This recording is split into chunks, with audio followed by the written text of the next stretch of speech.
The Brussels Report podcast. Welcome to a new episode of the Brussels Report podcast. My name is Pieter Cleppe. I'm the editor-in-chief of BrusselsReport.eu. And it's really great to have as my guest today Matthias Bauer, who is an economist. He's a director of the European Center for International Political Economy, or ECIPE, which is a great think tank based here in Brussels. It's important to mention that this think tank receives no EU money. It's even enshrined in its statutes that is not allowed to receive EU money, which I would think is very important if you want to comment a certain subject that you're not funded by the same subject. But clearly that's not always the case in the Brussels bubble, to put it mildly. Matthias has been there for 10 years. He's very experienced in EU policy. Before that, he has done his PhD in the framework of a Bundesbank program. He has also worked for the Konrad Adenauer Foundation, and has been active in private industry as well. So welcome, Matthias. Yeah, hi Peter. Thanks for this nice introduction. It's an honor to be here on your podcast. Thank you. Likewise. Let's maybe start with two very topical pieces of legislation: the DSA and the DMA, the Digital Services Act and the Digital Markets Act. As far as I'm aware, there's now a compromise on both. It's going, or it has gone, I think, through the legislative process. And so please enlighten us. What is your idea on these new European regulations for the tech sector? Yeah, both. I think the DSA and the DMA, they are very controversial legislative initiatives. The DSA is more about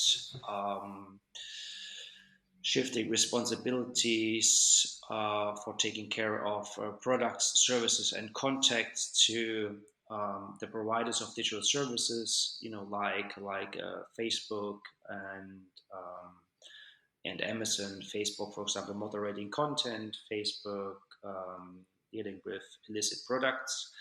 The DSA has been discussed heatedly in the public domain, including the European Parliament. There seems to be a consensus now, but compared to the DMA, for example, this consensus was very hard to achieve. There's much more consensus among policymakers in Brussels and the member states on the Digital Markets Act, which is about a set of behavioral rules for large digital companies. And we are not only talking about social media platforms or movie companies. We are talking about the providers of many services that the European Commission calls core platform services that are provided by very large digital companies. Mm-hmm. And that can be Amazon as well. It can be Uber or Booking.com. And the consensus in the Parliament, but also in the member states, it arrived simply because Europe is not home to many successful digital companies, and there is a certain hostility towards large digital companies, particularly those that are headquartered in the United States. Yes, and as far as I remember, when it comes, let's maybe focus a bit on the DSA. Part of the problem would be that we know the debate where of course these social media platforms are let's say restricting free speech. Mm. And for me as a classical liberal, I would say, look, it's their platform. If they want to make it very restrictive, that's their right. But the DSA seems to be about forcing them to impose, let's say, quite restrictive free speech policies. Isn't that right? It is in a way right, and that is that's been the major concern for those who were, let's say, hesitant to wave their hands and pass it. This is certainly true.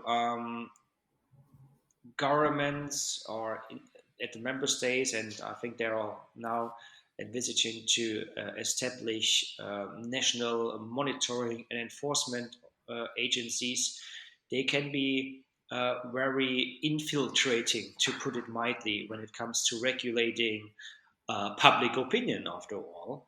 And that's been Mm. a major concern for political actors across political party spectra, particularly those on, well, let's say the left wing end of the political spectrum, but also those in, the moderate, middle conservative Green Party. And that is a legitimate concern. Now it seems that they have found a consensus, and it remains to be seen how this is going to impact on how companies moderate content, deal with illicit content, and whether this will impact on public opinion and um, citizens' voting behavior, the state of democracy. um, Yeah. Well, in Germany, there's the Netzgesetz or something, which was similar legislation implemented a few years ago, and hasn't this led to social media companies being overly careful just to make sure that they don't violate the law? They ban all kinds of stuff that is being said on their platforms. Um, Yeah, that's certainly true. I'm more an expert on the DMA, not necessarily on the specifics of the DSA. But the sure. DSA, it draw lessons, to put it that way, from the German law, which was implemented, I think it was 2 years ago, and there are many similar features. And now we have a debate in Germany that companies such as Facebook and the providers of messaging services, they are way too selective. And I must admit that when I scroll through my chat threads using Telegram, for example, Twitter, but also videos on YouTube, I wonder how many videos, how many pictures or texts have been deleted, or at least are labeled as what is it called in English, as potentially decisive facts. So there are um, clear indications that companies are at least trying to stick to the law. After all, I think it's what is illicit, what's decisive, deceptive. I think it always lies in the eye of the beholder. Of course, there are certain messages, news that we would easily label fake news, but there is, this kind of not the gray sector, but um, messages, news that have a tendency of being heavily biased, where you have difficulties in um, judging whether this is a balanced view or whether it is a one-sided perspective. And it is these news that are Mm. often taken out of the stream. And Yes, yes. um, as an economist, I'm in favor of competition, also in terms of competition of information. But I can also see that there are legitimate concerns, and it is difficult to find a balanced approach. And I think it's also difficult to answer the question whether there should be a government intervention in the first place or not. As a free market, classical liberal economist, I'm inclined to say no. But I can also see that there's a lot of misinformation, disinformation Mm. circulating that I would consider harmful, because it sticks with people and it fuels a lot of aggression. And here I'm also talking about, not only talking about COVID measures, COVID restrictive policies, COVID restrictions. Here I was very annoyed that so many news were being suppressed. But where I'm more concerned these days is about information about Russia's aggressions, Russia's invasion to Ukraine, and how certain individuals or groups of individuals try to convey the message that it's the Western fault or NATO's fault, and Putin is actually on the right side of history. But Yes, yes. after all, it's free speech. We have to accept some of these opinions, as long as these opinions do not translate into bad laws and regulations or military aggressions. Then it's okay, I'd say. Yes, well, indeed, and that's the trouble. If you stand up for free speech, you're never gonna have to defend, very moderate opinions, or you're never gonna have to defend the right for very moderate opinions to be expressed. You will always end up with having to defend the fact that somebody defends the opinion that Putin is actually the good guy, which is obviously a crazy opinion. But that's what defending free speech is really about. Allowing crazy, um, yeah, terrible opinions to be expressed, at least as long as the line of incitement to violence is, of course, not crossed. And there's a few other exceptions as well. If you accuse somebody of a crime, I mean, that can be labeled as slander. But these are very, very strictly defined cases. And I think what's going on, and which is what is being reinforced by this kind of EU regulation, is quite worrying. Now, anyway, let's maybe move to the second subject, which has to do with also the war in Russia, the war started by Russia, and that's the topic of strategic autonomy, the future of globalization. I mean, as a trade economist, do you think we are witnessing the retreat of globalization? I mean, this would be a very pessimistic thing. Today I saw that sort of a graph dating back from the 19th century, how the first deglobalization wave ended with World War II. This did not come out of nowhere. This was a long precursor with tariffs and trade wars. Yeah, would you agree that that we are sadly deglobalizing, not in the sense deglobalizing uh, that we are reducing the importance of political globalization, which I would not mind, but actually that we are seeing less trade openness and of course this is being fueled then by the probably justified reactions against the Russian war, sanctions and whatnot. Are we moving to a two-block world again, the West versus the rest, or is that all too pessimistic? Yeah, that's a very good question. But personally, I think there is a lot of cause to be optimistic. Globalization will never stop. I think Mm-hmm. people have an innate tendency or willingness to cooperate with other people, not only those in their own neighborhood, but also those that are far away. So we all have not probably not all, but I guess it's me and also probably you, Peter, who have an appetite traveling to foreign countries, spend our money there, enjoy the hospitality services over there. And this is one strand of globalization: services consumption, tourism services. It's still, I wouldn't say booming, but recovering again from the anti-COVID restrictions, and people they are starving for traveling, including um, um, spending the holidays in another country. Now, when we look at trade flows, and I think there's also a lot of optimism that we can see in trade flows. Well, we don't see high growth rates for trading goods and commodities. This is because of the COVID crisis. It is because of the recent value chain disruptions that the world experienced because of Russia's invasion into Ukraine. But when you look at a services trade, it is growing in many areas, in many sectors of the economy. The global amount of data transfers, it is rising tremendously. Um, Tourism is recovering uh, Mm-hmm. globally. migration, including migration not only into social systems, but in the first labor market, uh, Mm-hmm. it is taking place at high levels.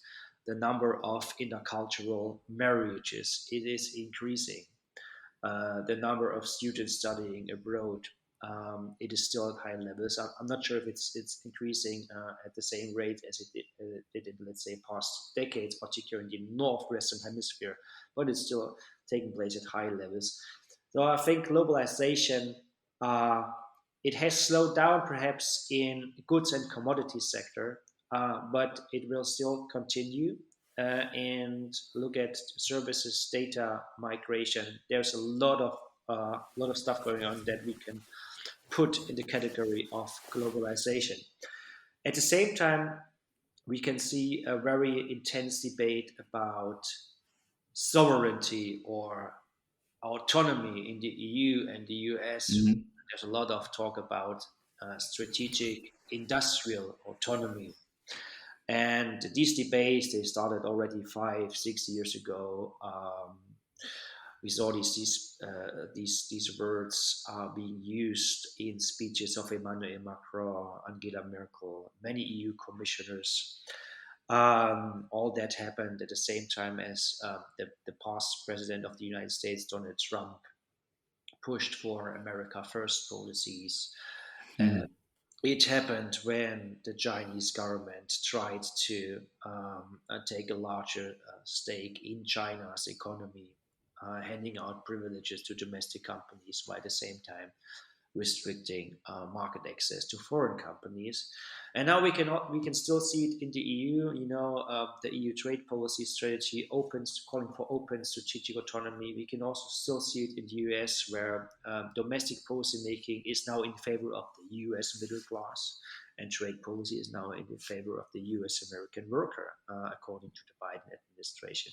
So that's a Mm-hmm. bit annoying. Let's talk a little bit about the EU, for example. A lot of stuff is going on in digital policy making, but also technology policy making, where policymakers want to um, pull several levers to support domestic companies, EU companies, often incumbent companies.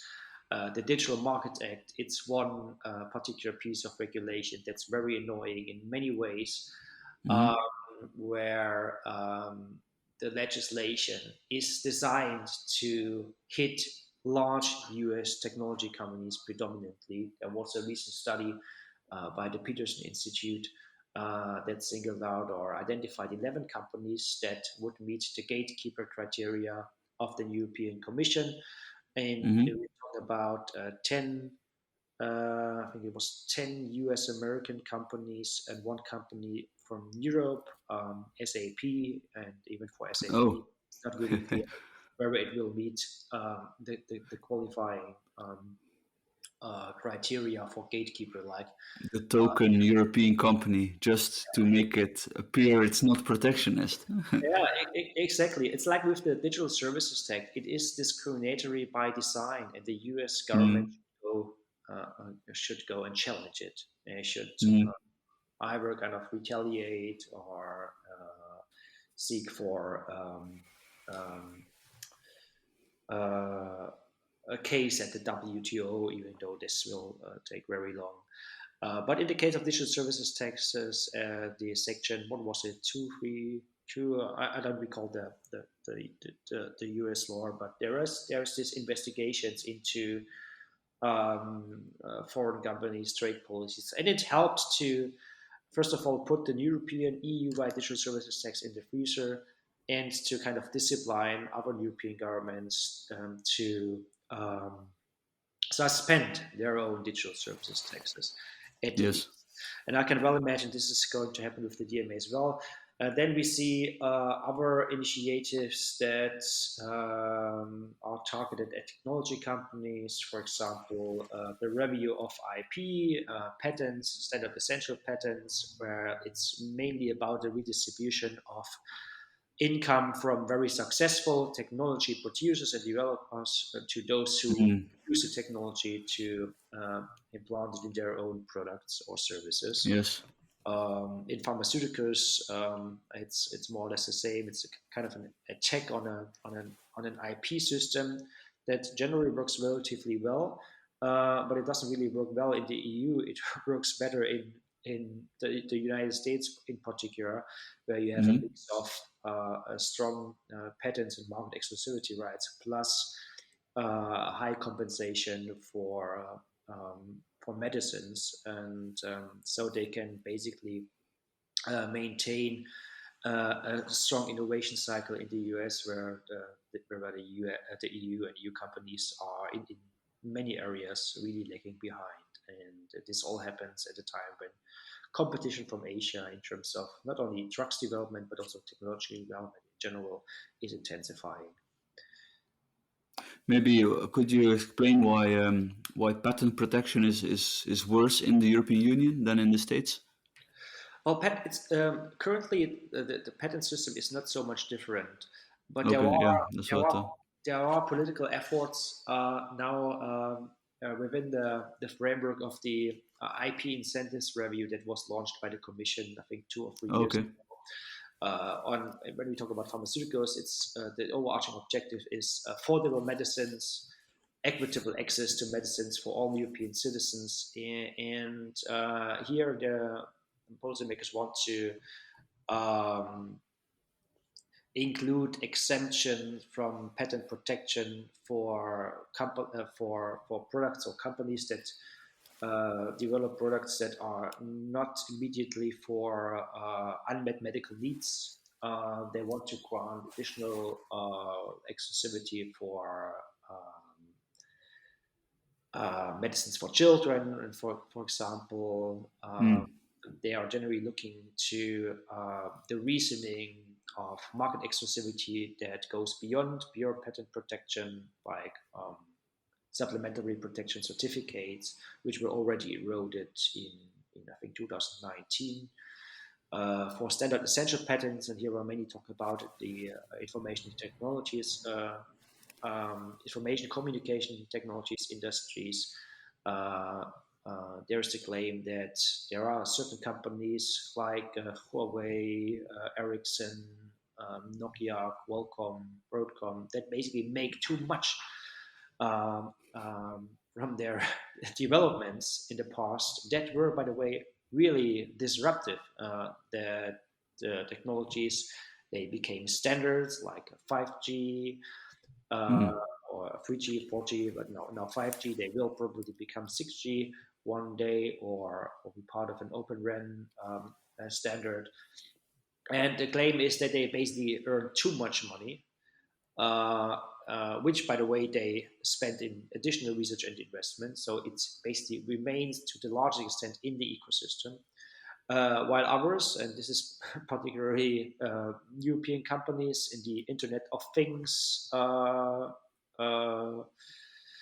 industries, to put it that way, they have to pay too much. It squeezes their profit margins, and something needs to be done to correct this, what the Commission now also calls market failure. So the Commission is generally talking a lot about market failure, which of course is not the same as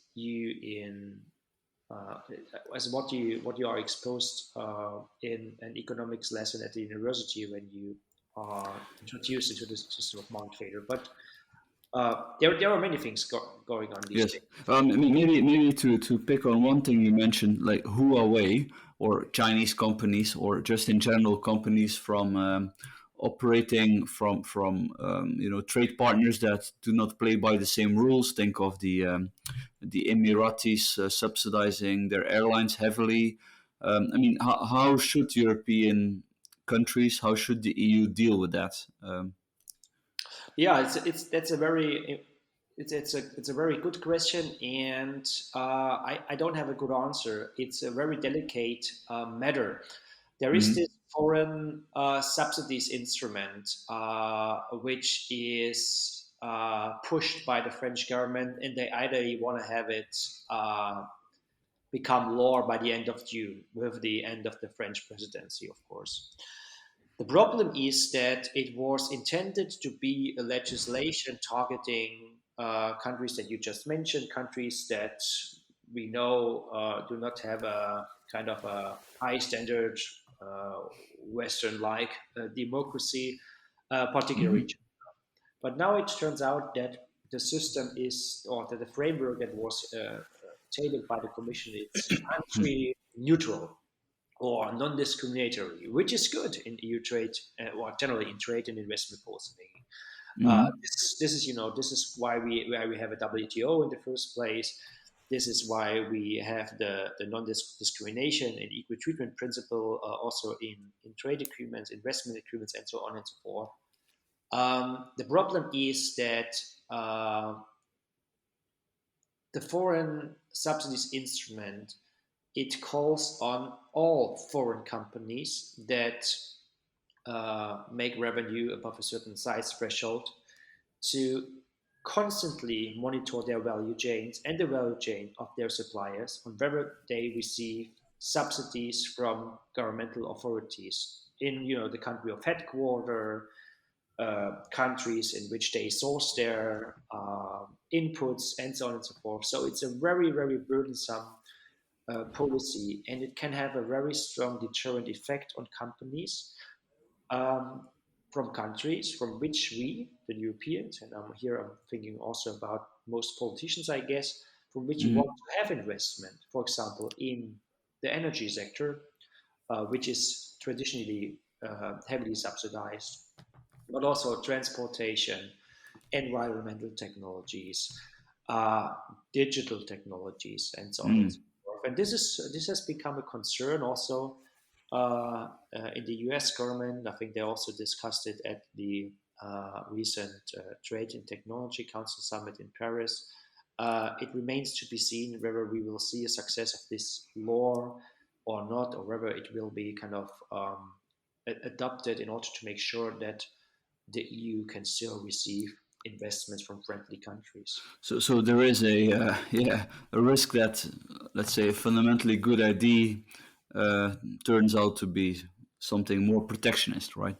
That's sort of yeah, Exactly. And I mean, some. you are talking about a huge administrative burden. And, Mm. and also, the companies have to go back several years to make sure that they didn't receive a substantial amount of subsidies if they want to take part in EU public procurement. And at the same time, there is a difference. I'm not overly familiar with the details, but there is a difference between the rules, state aid Mm. rules for EU companies and state aid rules for companies that would fall under the foreign subsidies instruments regime. So here it's in a way it is discriminatory because EU companies do not have the same obligations as foreign companies. Okay. Well, that's worrying, I would say, and it's good that you highlight that.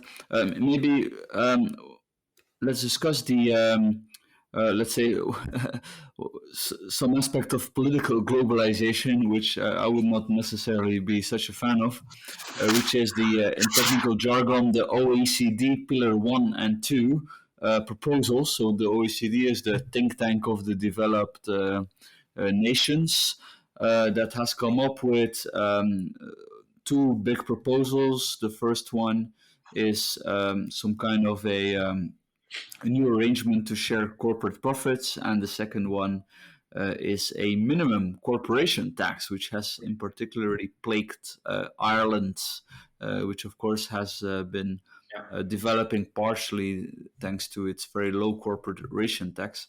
So yeah, where are we with those developments? I think I haven't followed this debate for a long time. I covered Hmm. both Pillar 1 and Pillar 2 in my research about 2 years ago, and I was very critical with regard to both proposals. The first one, Pillar 1, it was about redistribution profits from companies that do not have a physical presence in the country in which they sell their products and services to this country. And the second one was basically about a minimum corporate tax globally. And there has been a political agreement on both, even though the details back then were not specified, and they are still not specified. In the EU, however, we have seen a kind of an implementation process of Pillar 2, the minimum corporate tax. And here the Commission actually wanted to go one step further, or at least several steps further, and also, expanding it to other companies, not only large multinational corporations, but also others. And it was met with resistance of, I think it was a handful of countries in the EU, Estonia, Lithuania,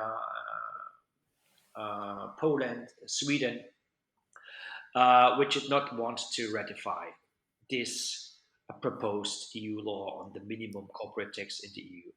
So Okay. generally, I was a big fan of the OECD.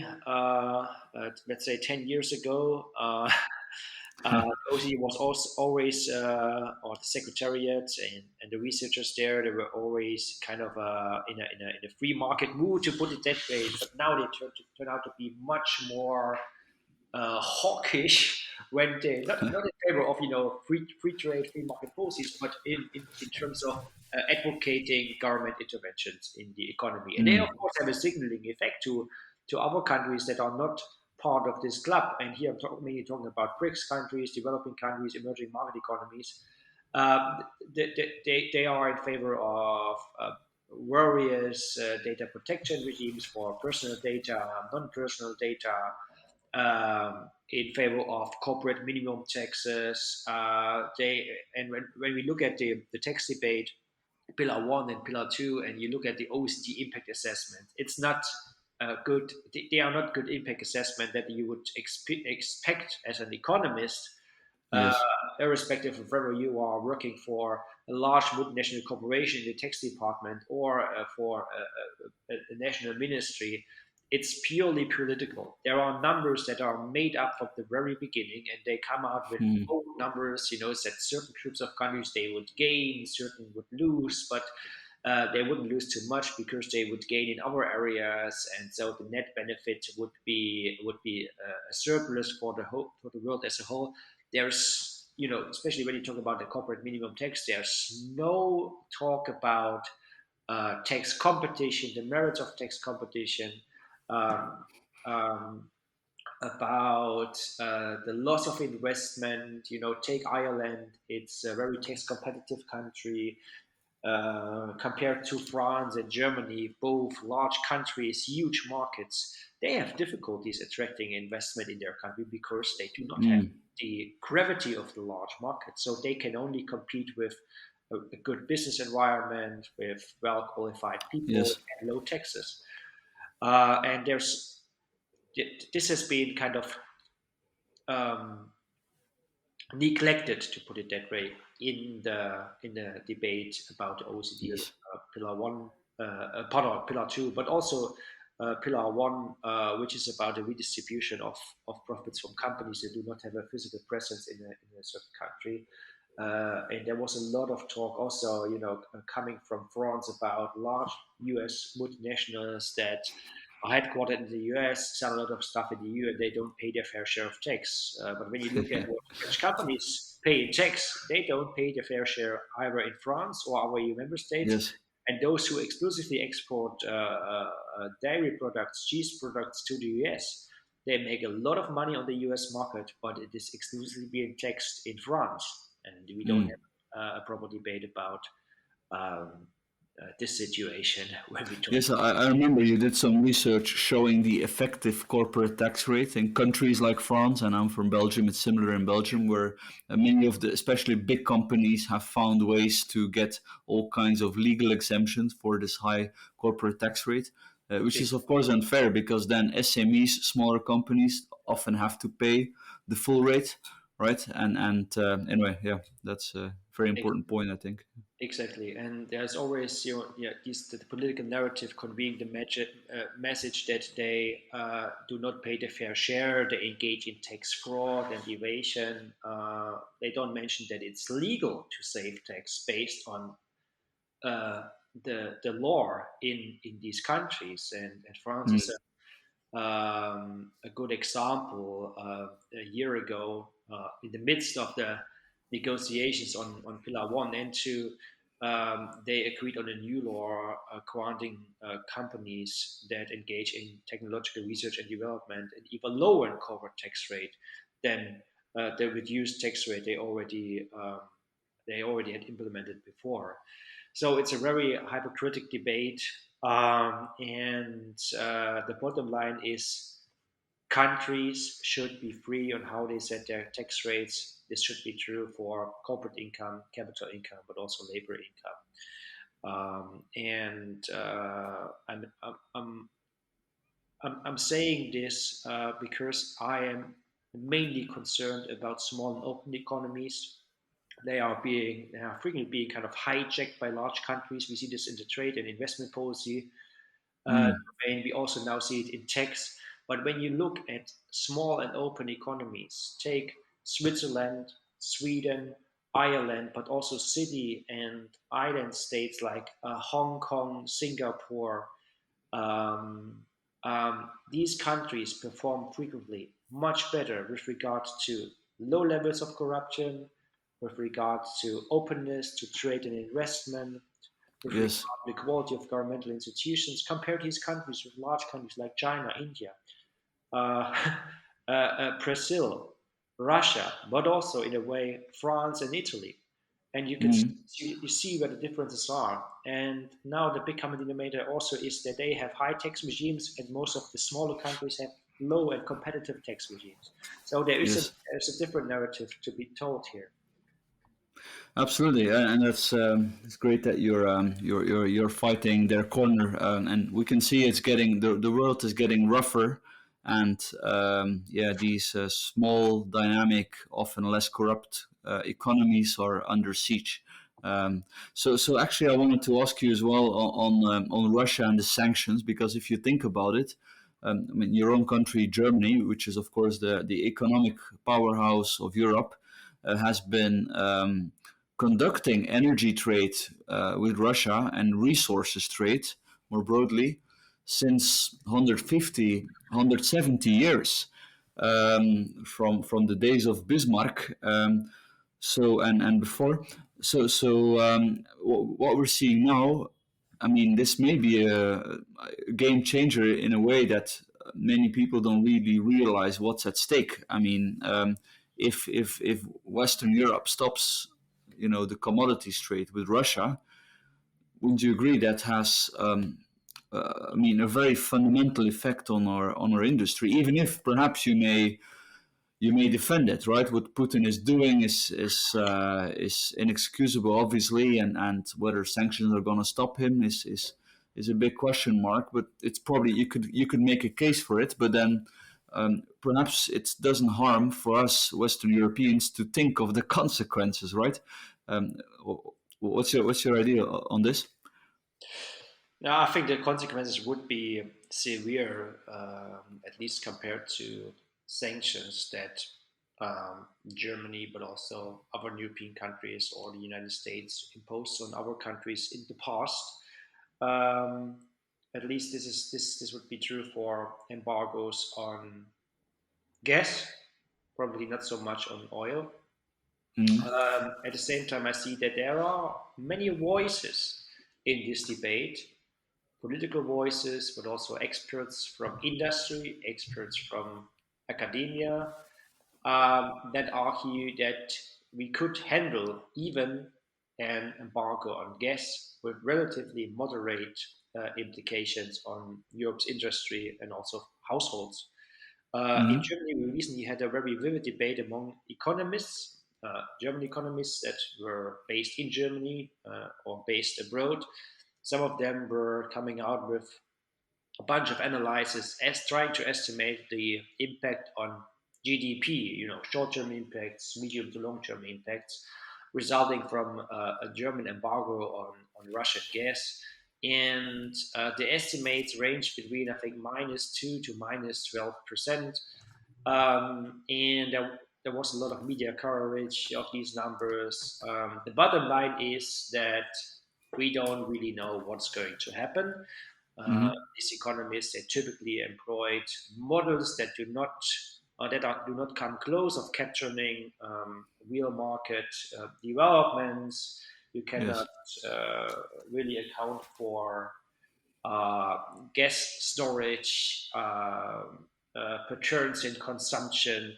So I think it's merely speculation. There was one study that was referring to Fukushima and taking it as a kind of a comparative shock, which results in a kind of a minus 12% drop in economic activity in the very short term with a kind of a slow recovery rate.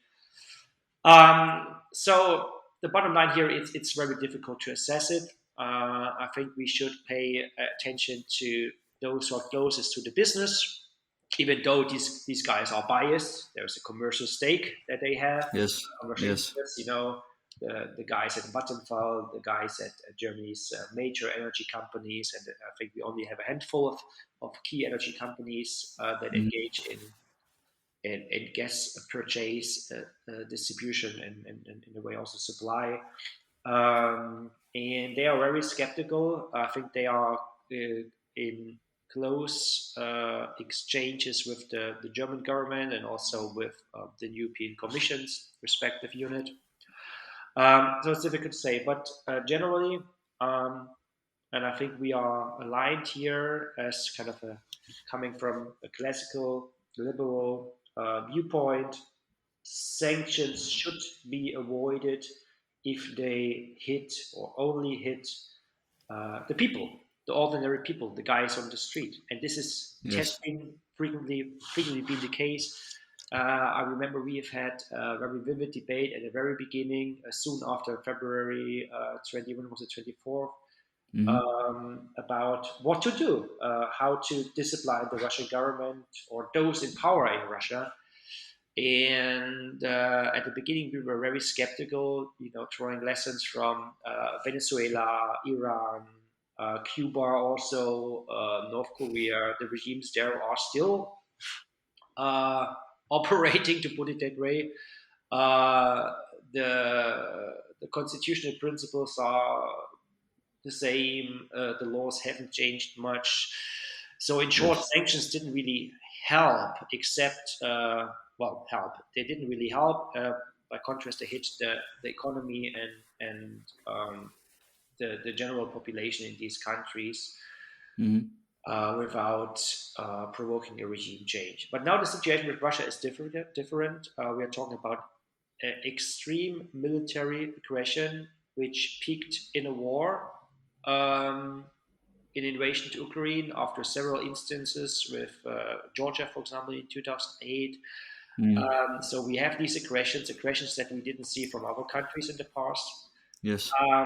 So we were still skeptical because we are agreed, after all, that within our team, that if you want to impose sanctions, you must act in a concerted way, meaning these sanctions must be imposed by a very large group of countries, and they must be considered in terms of being kind of horizontal, affecting many agents in the economy, many industries in the economy, particularly those that have a massive government footprint.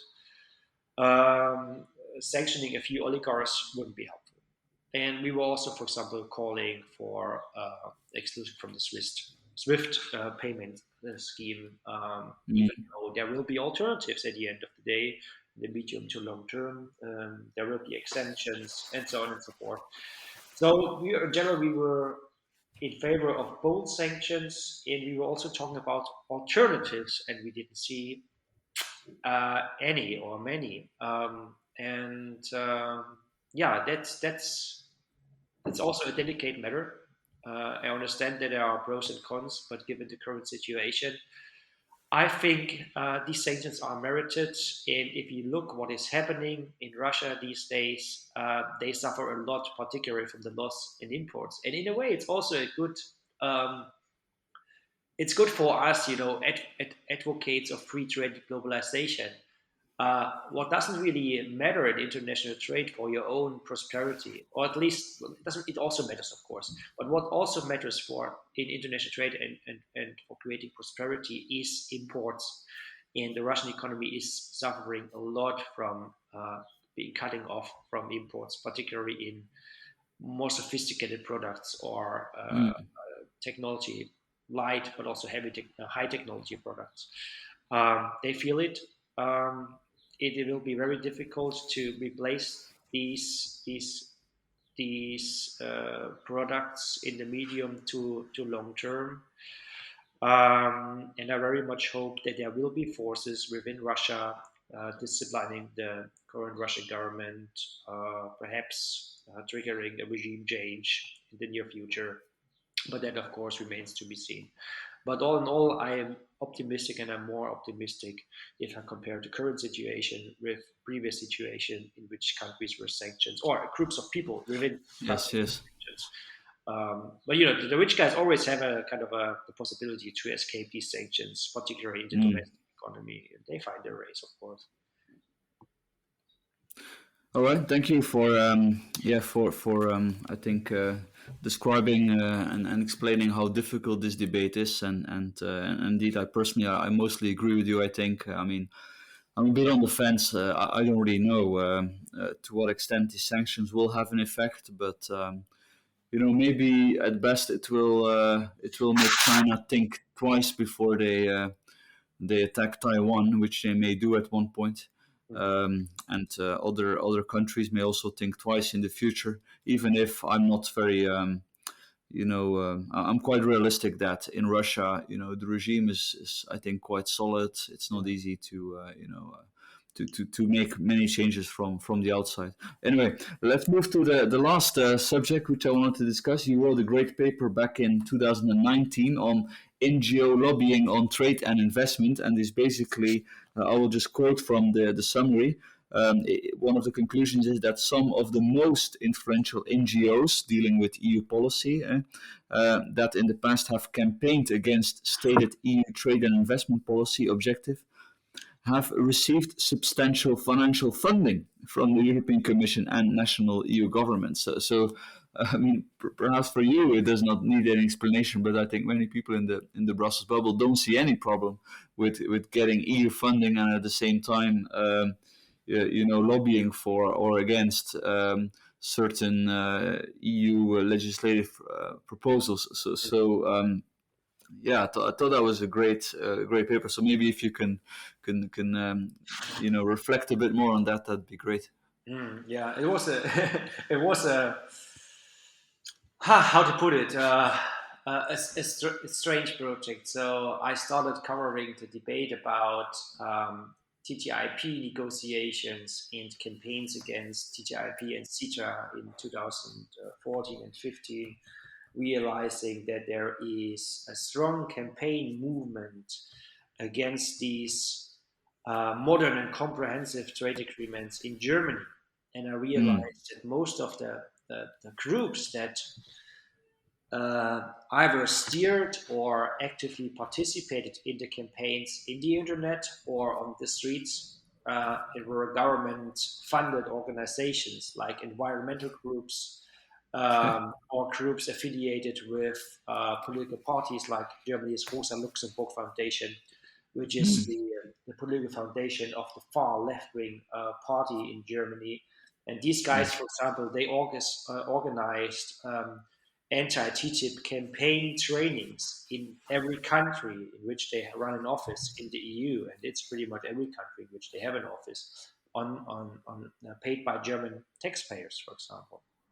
Then we saw groups, environmental groups, receiving money from national ministries and the European Commission. You know, the DG Trade, it was negotiating both agreements, and DG Development Corporation was funneling money to these organizations to set up campaigns, protests on the street or in the internet. For example, Stop TTIP Denmark, there was a disclaimer that this campaign is funded by, or this project, they called it project, this is funded by the European Commission's DEFCO project, ABC, I don't recall the name. And when I made aware, or when I published the report and also a few papers earlier, the disclaimers on these websites, they gradually disappeared. I also received phone calls from people who didn't like my research, that I tried to shed light on what and how much money is received when it comes from for campaigns. um, Crazy calls. I also recall that Russia Today, they were a huge multiplier for the Trojan horse narrative, the Glover and chicken narrative in Germany and other European in Germany and the European public. For example, Russia Today, they had a live broadcast of the anti-TTIP protests that took place in Berlin in 2017, it was 16. And many people approached me with a request to check for Russian sources of funding. And, there are Russian media outlets that heavily reported on the risk of TTIP, that European interests are being sold out to large US multinational corporations, and so on and so forth. But it's very difficult, of course, to trace the money. That said, I think we see this kind of political influence in trade policy, but we also see it in other areas that are more regulatory policies for the single market, for example. The civil society that doesn't like commerce, or to put it bluntly, capitalism. Or in that sense, if it's funded by the government or by the European Union, I think you cannot call it civil society. It's, I mean, if you're 100% funded by the government, you are a part of the government, right? Yeah, that's true. But some of these organizations, they are 100% funded by governments. Others, they are partly, but to a substantial degree, funded by the government. Take BUC, for example, the Consumer Protection, European Consumer Protection organization. Its members, they are national consumer protection organizations, and often they are almost exclusively funded by the government. So BUC is, it's not a consumer organization; it is a government organization. Yes. And we should call it by the name. But then there are also economic policy institutes in Brussels that are partly funded by the European Commission, partly funded by industry. So the interests are, I'd say, more balanced. They all claim that they do independent research. Very often they are loudspeakers or a voice, at least, for the European Commission in order to kind of balance the echo chamber. And by balancing the echo chamber, I mean that, if the Commission wants deliberates, considers new legislation, it almost knows by default that there will be resistance from companies that are hit by the regulation. So they need to create kind of a counterbalance voice in this echo chamber, which is why they still support many civil society organizations to make a case for new regulation. This is how the game works. Yes. It's in a way, it's also kind of a checks and balances mechanism, but sometimes it's kind of overshoots, as we saw in the TTIP debate. When one left hand of the European Commission negotiated the agreement, and the other left hand, they funneled money to those who fought. Yes. Yeah, and quite, I think, questionable from the point of democracy as well. I mean that you have governments or state institutions funding one side of a debate. Anyway, I thought that was great. Great talking to you, Matthias Bauer. I wish you all the best of luck with ECIPE, and yes, let's stay in touch. Definitely. Thank you very much for the conversation. Thank you.